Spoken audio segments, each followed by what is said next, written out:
The Screwtape letters.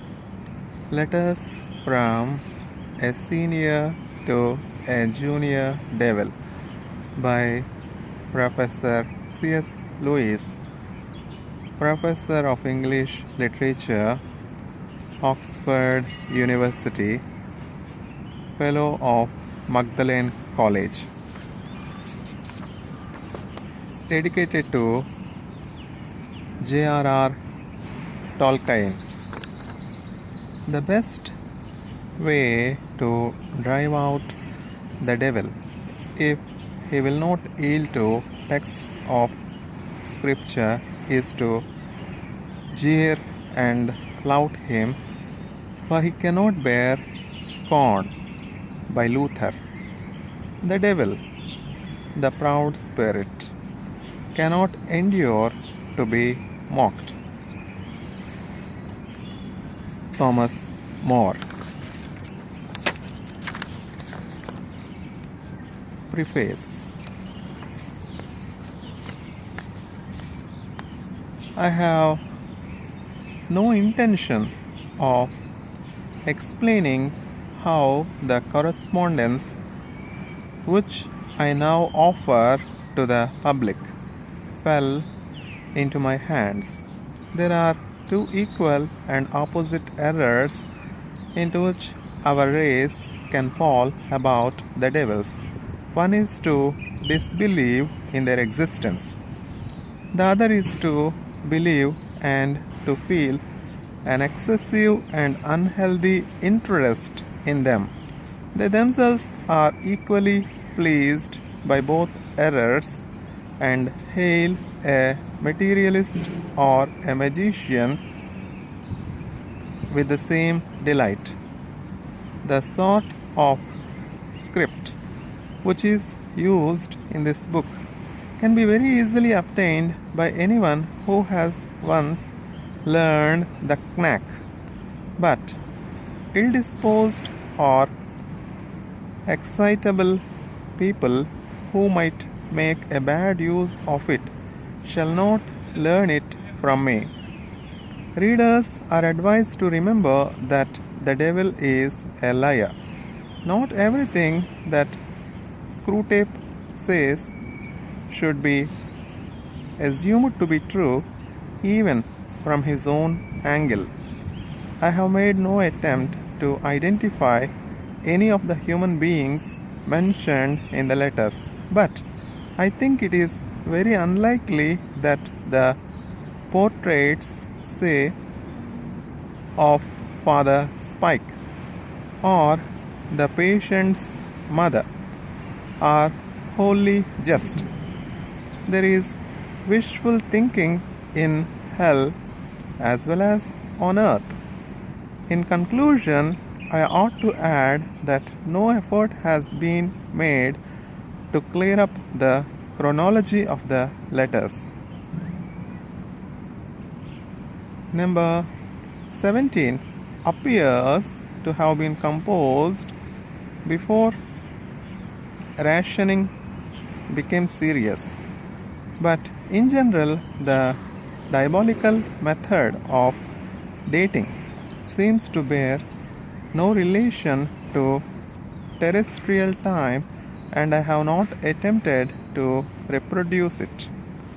The history of the European war, except in so far as it happens now and then to impinge upon the spiritual condition of one human being, was obviously of no interest to Screwtape.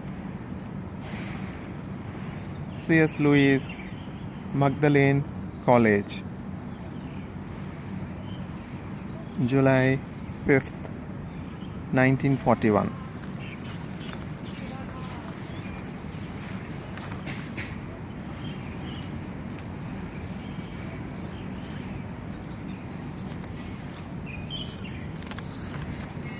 Chapter 1.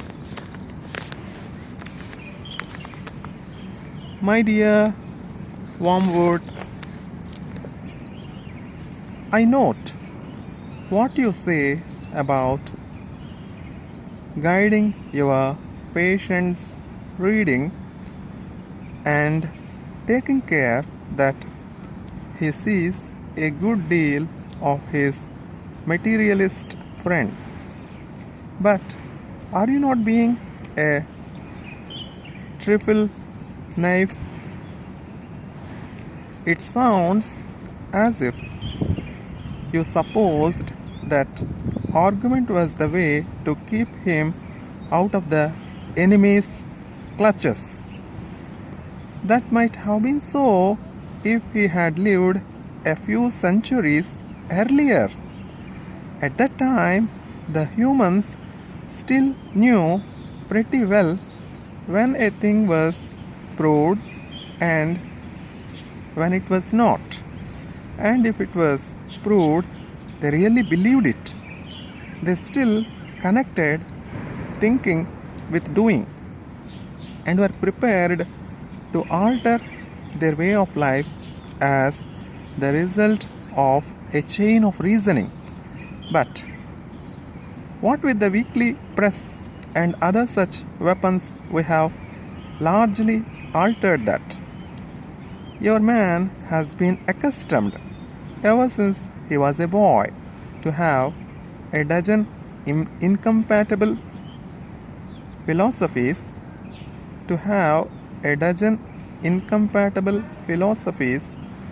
dancing about together inside his head. He doesn't think of doctrines as primarily true or false, but as academic or practical, outworn or contemporary, conventional or ruthless. Jargon, not argument, is your best ally in keeping him from the church. Don't waste time trying to make him think that materialism is true.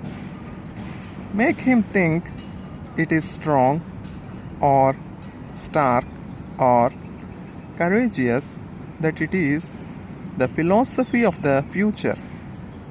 That's the sort of thing he cares about. The trouble about argument is that it moves the whole struggle onto the enemy's own ground. He can argue too, whereas in really practical propaganda of the kind I am suggesting, he has been shown for centuries to be greatly the inferior of our Father below. By the very act of argument, you evoke the patient's reason, and once it is awake, who can foresee the result? Even if a particular train of thought can be twisted so as to end in our favor, you will find that you have been strengthening in your patient the fatal habit of attending to universal issues and withdrawing his attention from the stream of immediate sense experiences. Your business is to fix his attention on the stream. Teach him to call it real life and don't let him ask what he means by real. Remember, he is not like you, a pure spirit, never having been a human. Oh, that abominable advantage of the enemies. You don't realize how enslaved they are to the pressure of the ordinary. I once had a patient, a sound atheist, who used to read in the British Museum. One day, as he sat reading, I saw a train of thought in his mind beginning to go the wrong way. The enemy, of course, was at his elbow in a moment. Before I knew Where I was, I saw my 20 years' work beginning to totter. If I had lost my head and began to attempt a defense by argument, I should have been undone. But I was not such a fool. I struck instantly at the part of the man which I had best under my control and suggested that it was just about time he had some lunch. The enemy presumably made the counter suggestion. You know how one can never quit overhear what he says to them, that this was more important than lunch. At least, I think that must have been his line for when I said, quite. In fact, much too important to tackle at the end of a morning.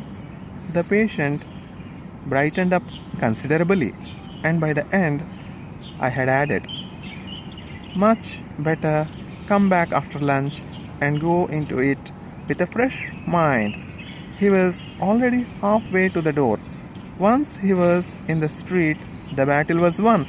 I showed him a newsboy shouting the midday paper and a number 73 bus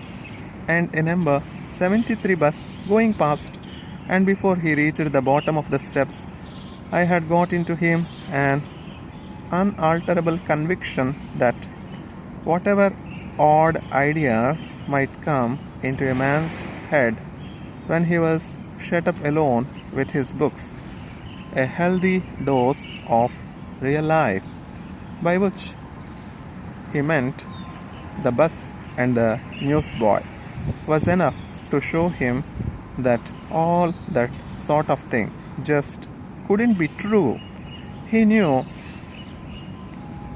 he would had a narrow escape, and in later years was fond of talking about that inarticulate sense for actuality, which is our ultimate safeguard against the aberrations of mere logic. He is now safe in our Father's house. You begin to see the point. Thanks to processes which we set at work in them centuries ago, they find it all but impossible to believe in the unfamiliar while the familiar is before their eyes. Keep pressing home on him the ordinariness of things. Above all, do not attempt to use science, I mean the real sciences, as a defense against Christianity. They will positively encourage him to think about realities he can't touch and see. There have been sad cases among the modern physicists. If he must dabble in science, keep him on economics and sociology. Don't let him get away from that invaluable real life. But the best of all is to let him read no science, but to give him a grand general idea that he knows it all and that everything he happens to have picked up in casual talk and reading is the results of modern investigation. Do remember you are there to fuddle him. From the way some of you young fiends talk, anyone would suppose it was our job to teach. Anyone would suppose it was our job to teach. Your affectionate uncle, Screwtape.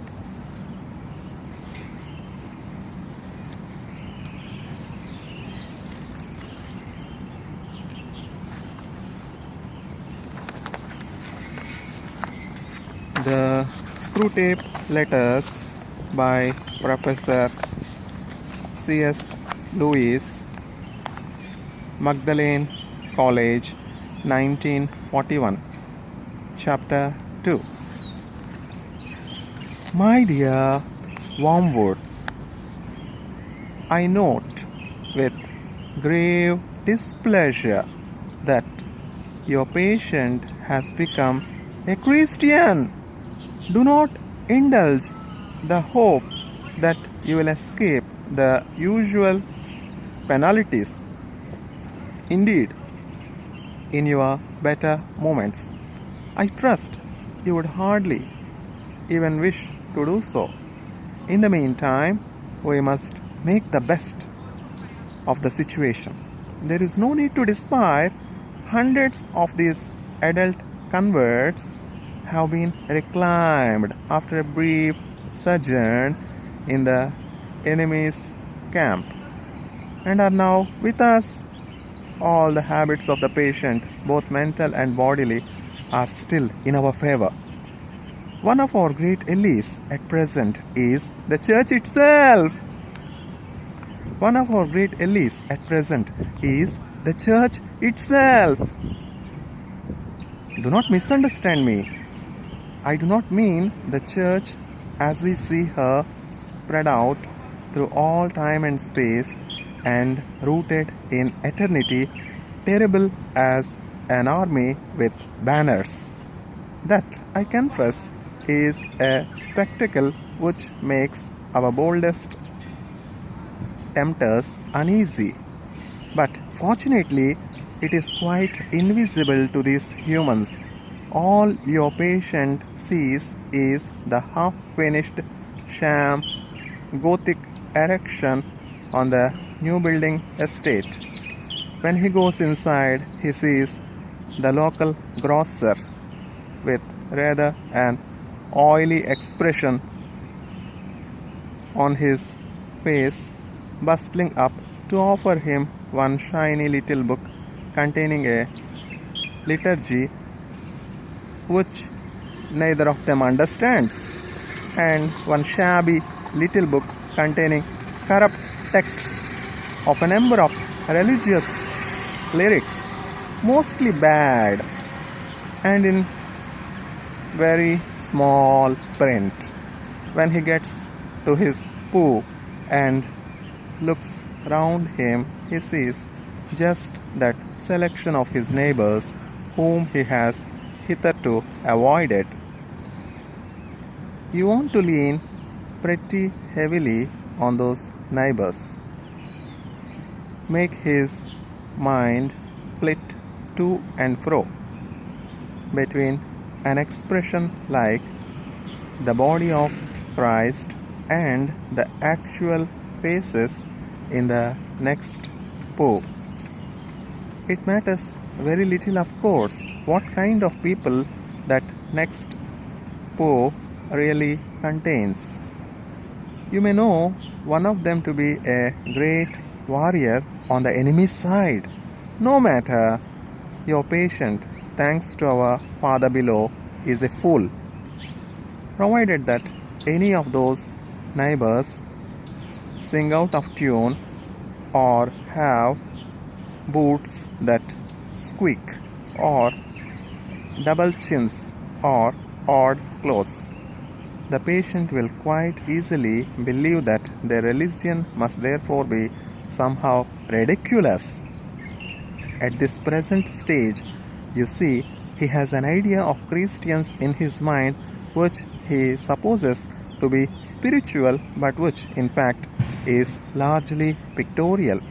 His mind is full of togas and sandals and armor and bare legs, and the mere fact that the other people in church wear modern clothes is a real, though of course an unconscious, difficulty to him.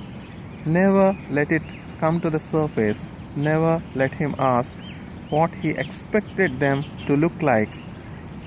Keep everything hazy in his mind now, and you will have all eternity wherein to amuse yourself by producing in him the peculiar kind of clarity which hell affords.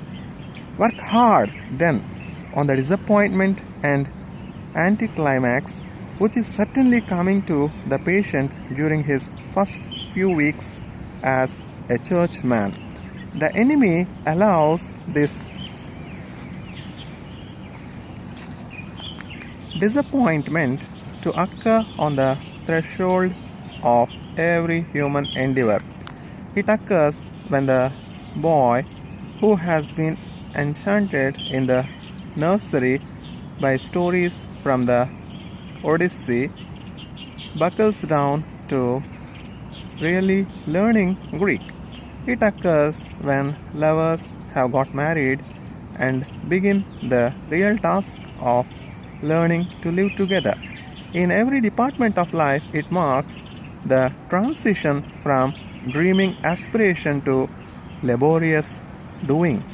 The enemy takes this risk because he has a curious fantasy of making all these disgusting little human vermin into what he calls his free lovers and servants.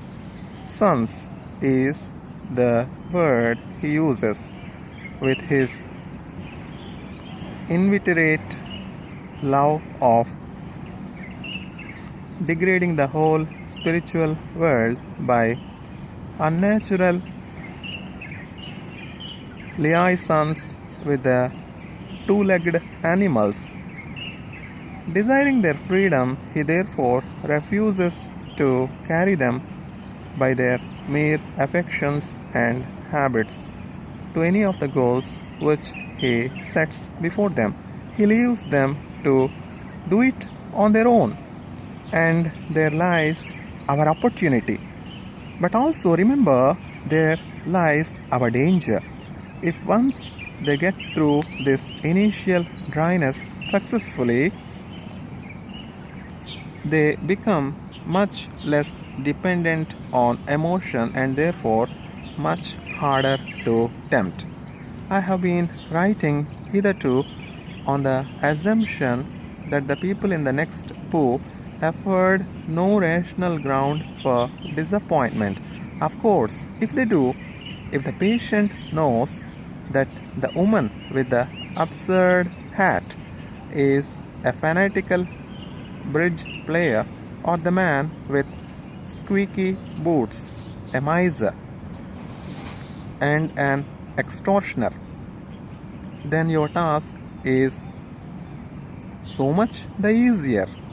All you then have to do is to keep out of his mind the question, if I, being what I am, can consider that I am in some sense a Christian, why should the different vices of these people in the next poo prove that their religion is mere hypocrisy and convention? You may ask whether it is possible to keep such an obvious thought from occurring even to a human mind. It is, wormwood, it is. Handle him properly, and it simply won't come into his head. He has not been anything like long enough with the enemy to have any real humility yet. What he says, even on his knees, about his own sinfulness is all parrot talk. At bottom, he still believes he has run up a very favorable credit balance in the enemy's ledger by allowing himself to be converted, and thinks that he is showing great humility and condescension in going to church with these smug, commonplace neighbors at all. Keep him in that state of mind as long as you can.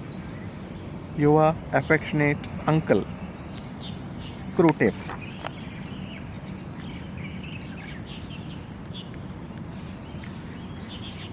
The Screwtape Letters by Professor C.S. Lewis, Magdalene College, 1941, Chapter 3.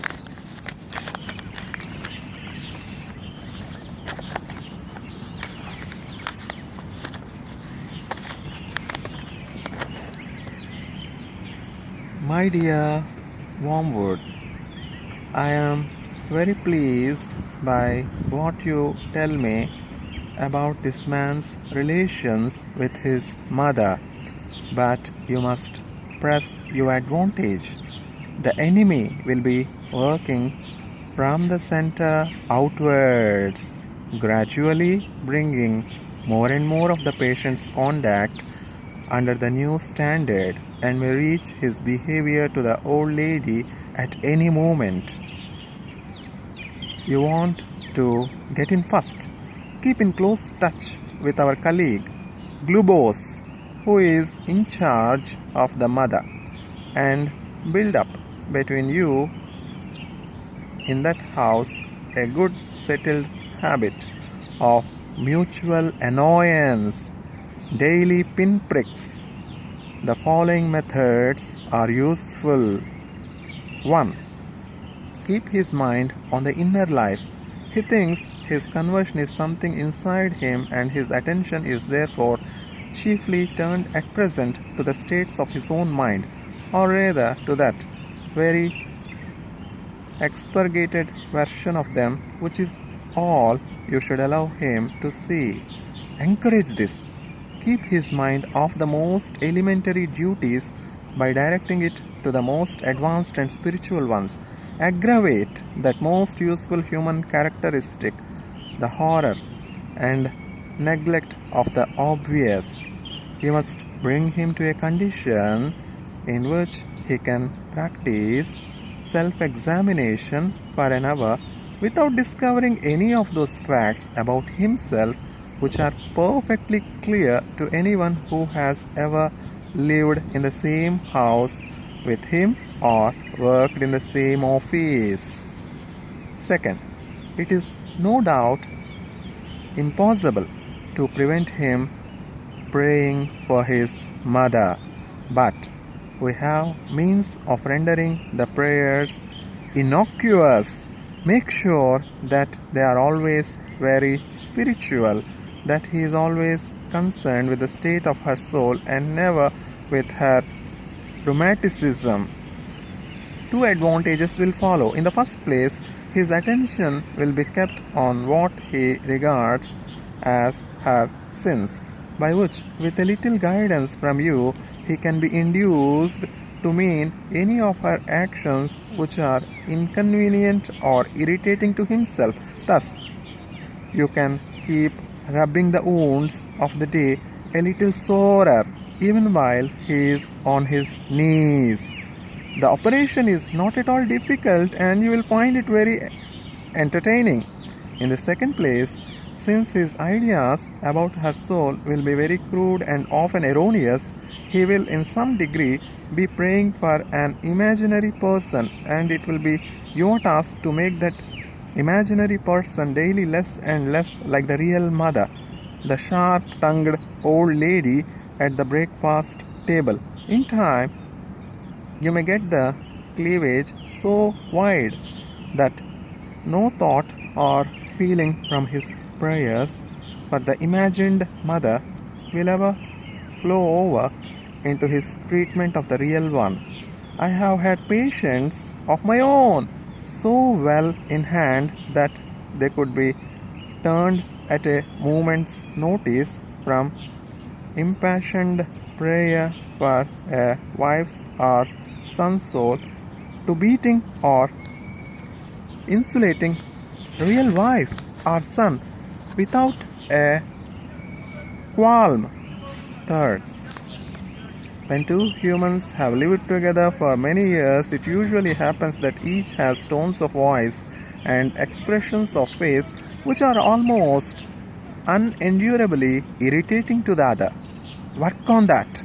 Bring fully into the consciousness of your patient that particular lift of her mother's eyebrows which he learned to dislike is the nursery, and let him think how much he dislikes it.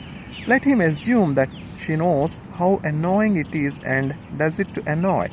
If you know your job, he will not notice the immense improbability of the assumption, and of course, never let him suspect that he has tones and looks which similarly annoy her. As he cannot see and hear himself, this is easily managed. 4. In civilized life, domestic hatred usually expresses itself by saying things which would appear quite harmless on paper. The words are not offensive, but in such a voice or at such moment that they are not far short of a blow in the face. To keep this game up, you and Glue Boss must see to it that each of these two fools has a sort of double standard. Your patient must demand that all his own utterances are to be taken at their face value and judged simply on the actual words, while at the same time judging all his mother's utterances with the fullest and most oversensitive interpretation of the tone and the context and the suspected intention. She must be encouraged to do the same to him. Hence, from every quarrel, they can both go away convinced or very nearly convinced that they are quite innocent. You know the kind of thing. I simply ask her what time dinner will be and she flies into a temper.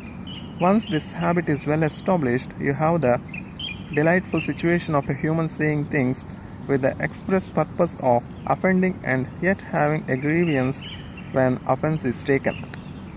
Finally, tell me something about the old lady's religious position.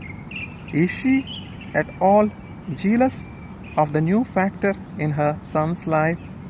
At all piqued that he should have learned from others? And so late, what she considers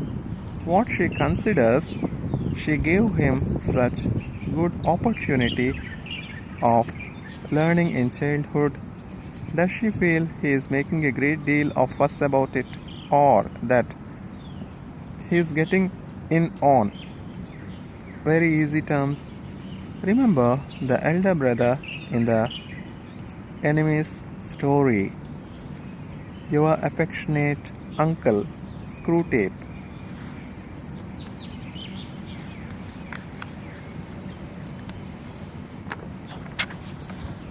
The Screwtape Letters by Professor C.S. Lewis, Magdalene College, Oxford University, 1941.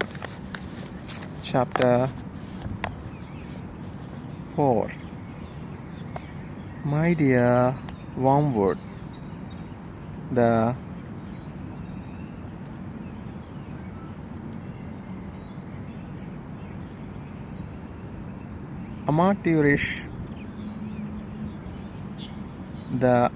amateurish suggestions in your last letter warn me that it is high time for me to write to you fully on the painful subject of prayer.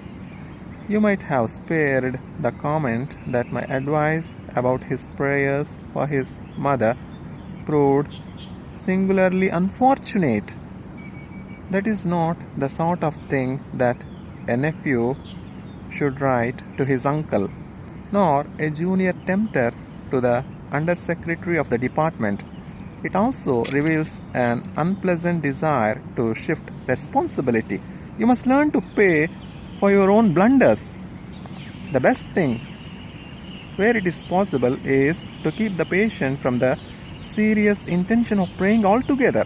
When the patient is an adult recently reconverted to the enemy's party, like your man, this is best done by encouraging him to remember, or to think he remembers, the parrot-like nature of his prayers in childhood. In reaction against that, he may be persuaded to aim at something entirely spontaneous, inward, informal, and unregularized. And what this will actually mean to a beginner will be an effort to produce in himself a vaguely devotional mood in which real concentration of will and intelligence have no part. One of their poets, Coleridge, has recorded that he did not pray with moving lips and bended knees, but merely composed his spirit to love and indulged a sense of supplication. That is exactly the sort of prayer we want, and since it bears a superficial resemblance to the prayer of silence as practiced by those who are very far advanced in the enemy's service, clever and lazy patients can be taken in by it for quite a long time. At the very least, they can be persuaded that the bodily position makes no difference to their prayers, but they constantly forget what you must always remember, that they are animals and that whatever their bodies do affects their souls. It is funny how mortals always picture us as putting things into their minds. In reality, our best work is done by keeping things out. If this fails, you must fall back on a subtler misdirection of his intention. Whenever they are attending to the enemy himself, we are defeated. But there are ways of preventing them from doing so. The simplest is to turn their gaze away from him towards themselves.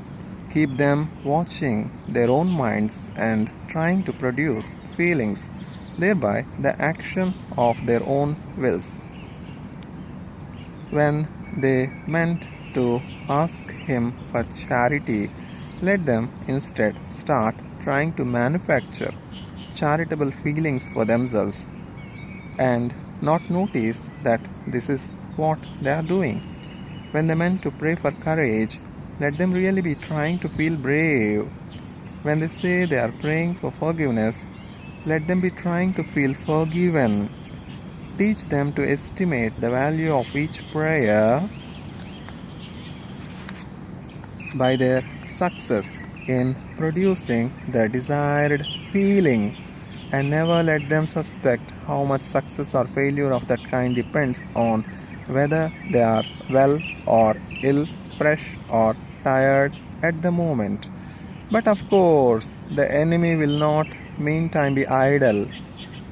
Wherever there is prayer, there is danger of his own immediate action. He is cynically indifferent to the dignity of his position and ours as pure spirits, and to human animals on their knees. He pours out self-knowledge in a quiet, shameless fashion. But even if he defeats your first attempt at misdirection, we have a subtler weapon. The humans do not start from that direct perception of him which we unhappily cannot avoid. They have never known that ghastly luminosity, that stabbing and searing glare which makes the background of permanent pain to our lives. If you look into your patient's mind when he is praying, you will not find that. If you examine the object to which he is attending, you will find that it is a composite object containing many quite ridiculous ingredients. There will be images derived from pictures of the enemy as he appeared during the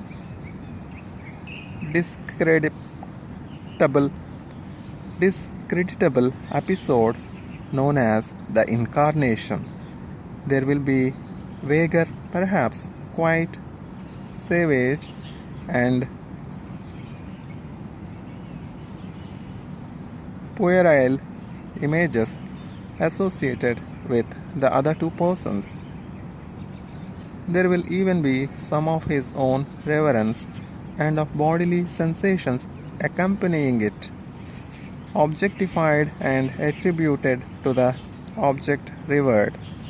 I have known cases where what the patient called his God was actually located up and to the left at the corner of the bedroom ceiling, or inside his own head, or in a crucifix on the wall.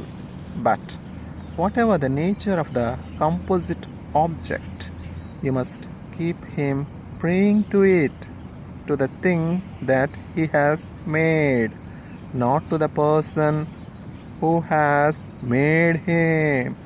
You may even encourage him to attach great importance to the correction and improvement of his composite object and to keeping it steadily before his imagination during the whole prayer. For if he ever comes to make the distinction, if ever he consciously directs his prayers not to what I think thou art, but to what thou knowest thyself to be, our situation is for the moment desperate.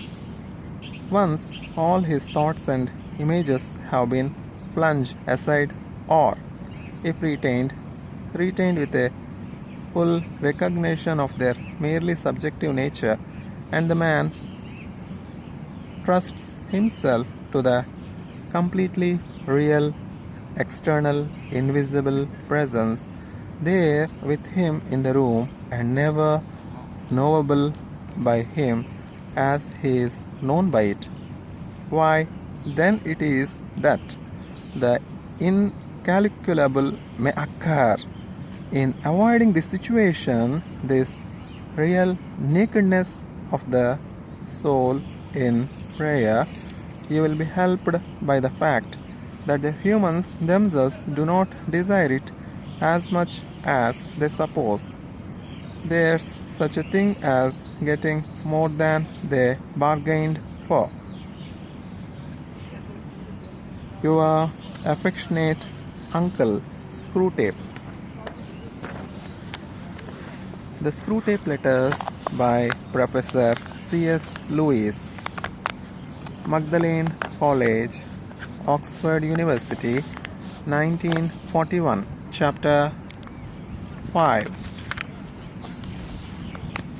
My dear Wormwood, it is a little bit disappointing to expect a detailed report on your work and to receive instead such a vague rhapsody as your last letter. You say you are delirious with joy because the European humans have started another of their wars. I see very well what has happened to you. You are not delirious. You are only drunk. Reading between the lines in your very unbalanced account of the patient's sleepless night, I can reconstruct your state of mind fairly accurately.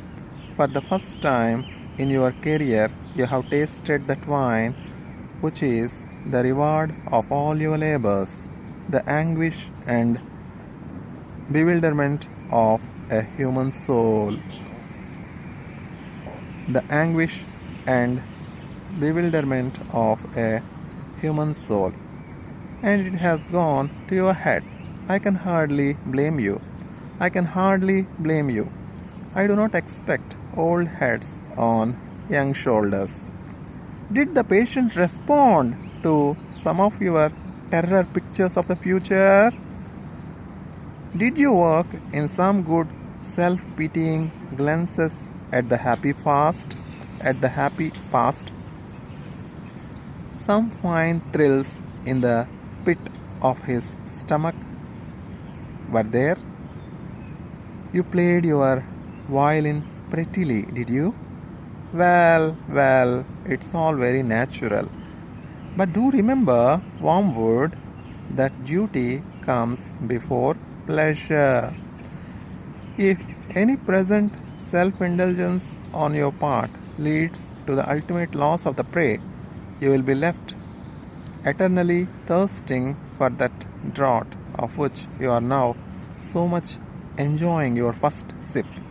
If, on the other hand, by steady and cool-headed application here and now you can finally secure his soul, he will then be yours forever. A brimful living chalice of despair and horror and astonishment which you can raise to your lips as often as you please. So do not allow any temporary excitement to distract to distract you from the real business of undermining faith and preventing the formation of virtues.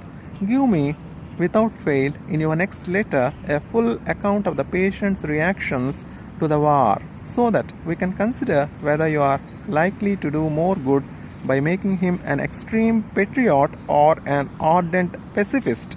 There are all sorts of possibilities. In the meantime, I must warn you not to hope too much from a war. Of course, a war is entertaining. The immediate fear and suffering of the humans is a legitimate and pleasing refreshment for our myriads of toiling workers. The immediate fear and suffering of the humans is a legitimate and pleasing refreshment for our myriads of toiling workers. But what permanent good does it do us? But what permanent good does it do us unless we make use of it for bringing souls to our Father below? When I see the temporal suffering of humans who finally escape us, I feel as if I had been allowed to taste the first course of a rich banquet and then denied the rest. It is worse than not to have tasted it at all. The enemy, true to his name, barbarous methods of warfare, allows us to see the short misery of his favorites only to tantalize and torment us, to mock the incessant hunger which, during this present phase of the great conflict, his blockade is admittedly imposing. Let us therefore think rather how to use than how to enjoy this European war, for it has certain tendencies inherent in it which are in themselves by no means in our favor. We may hope for a good deal of cruelty and unchastity, but if we are not careful, we shall see thousands turning in this tribulation to the enemy, while tens of thousands who do not go so far as that will nevertheless have their attention diverted from themselves to values and causes which they believe to be higher than the self. I know that the enemy disproves many of these causes, but that is where he is so unfair. He often makes prizes of humans who have given their lives for causes he thinks bad on the monstrously sophistical ground that the humans thought them good and were following the best they knew. Consider too what undesirable deaths occur in wartime. Men are killed in places where they knew they might be killed and to which they go, if they are at all of the enemy's party, prepared. How much better for us if all humans died in costly nursing homes amid doctors who lie, nurses who lie, friends who lie, as we have trained them, promising life to the dying, encouraging the belief that sickness excuses every indulgence. Sickness excuses every indulgence, and even if our workers know their job, withholding all suggestion of a priest, lest it should betray to the sick man his true condition. And how disastrous for us is the continual remembrance of death which war enforces. One of our best weapons, contended worldliness, is rendered useless. In wartime, not even a human can believe that he is going to live forever. I know that Screwtape and others have seen in wars a great opportunity for attacks on faith, but I think that view was exaggerated. The enemy's human partisans have all been plainly told by him that suffering is an essential part of what he calls redemption, so that a faith which is destroyed by a war or a pestilence cannot really have been worth the trouble of destroying. I am speaking now of diffused suffering over a long period, such as the war will produce. Of course, at that precise moment of terror, bereavement, or physical pain, you may catch a man when his reason is temporarily suspended. But even then, if he applies to enemy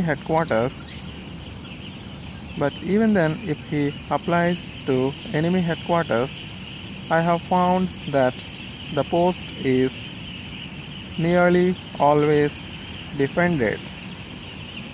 Your affectionate uncle, Screwtape.